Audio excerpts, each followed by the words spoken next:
Swords! What's the fella? I've talked in the past about the similarities between Viking Age swords and late Roman spathas. That's because one evolved into the other. This being a pretty good example of a Peterson Type M style sword of the Peterson typology of Viking Age swords. One of the most common of Viking Age Norway, so it's a pretty good representation of the Viking Age. While this is an example of a felt-weld spatha. It is a replica of the felt-weld spatha from 5th century Britain, and there are tons of other Roman spathas with more or less the same exact design and construction. There are, of course, variations between Viking swords and Roman swords on both their fronts. Viking swords, some of them having that famous lobed pommel, and some of them having a pommel cap over top the pommel, hiding that peen that holds everything together.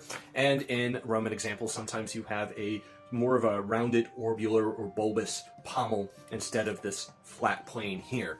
But for the most part, these are pretty representational to their time periods.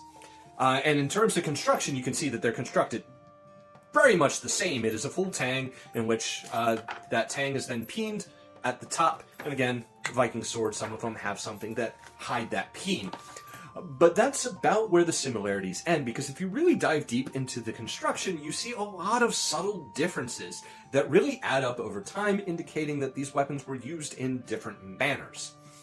For example, just looking at the materials in the hilt construction, Roman spathas tending to be made more often out of things like horn, bone, wood, and antler, a lot lighter, more organic materials, while the pommels and guards of Viking Age examples tend to be overwhelmingly made out of things like iron and bronze and other various metal alloys, which is a lot heavier.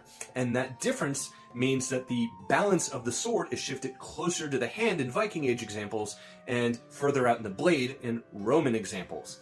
What does that mean? That means that Viking swords are slightly more optimized based off of this for thrusts and point control, while Roman swords are slightly more optimized for heavy swings and slashes.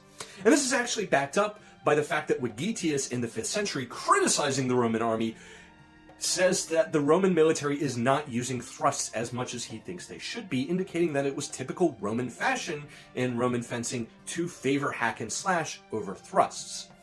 And further, looking at the pommel of Viking swords, you can see that it actually has a narrower profile than the Roman spatha.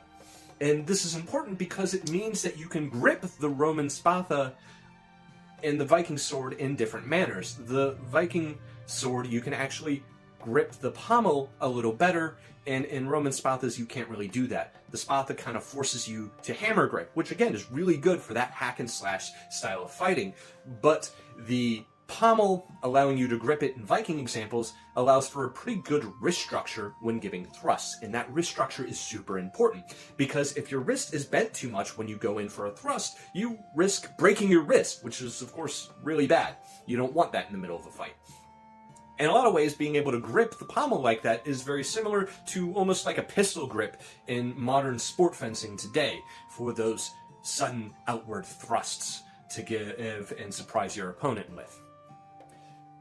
And another support of this trend towards more thrust and point control in Viking swords versus the hack and slash of the Roman sword is also the data on blades in the Viking Age. As time goes on, they tend to have more of a pronounced taper, having a sharper tip and a broader end at the guard, indicating that these swords are more optimized to have more of that weight closer to the hand, better point control, and a more aggressive tip to thrust with. While Roman spathas tend to have a pretty straight blade through and through. Again, the Roman spatha is very much a cavalry sword. That's what it evolved from. It was meant to be a hack and slash weapon. All data supports this. But the Viking sword indicates that it was a little bit more of a stabby boy than its Roman ancestor.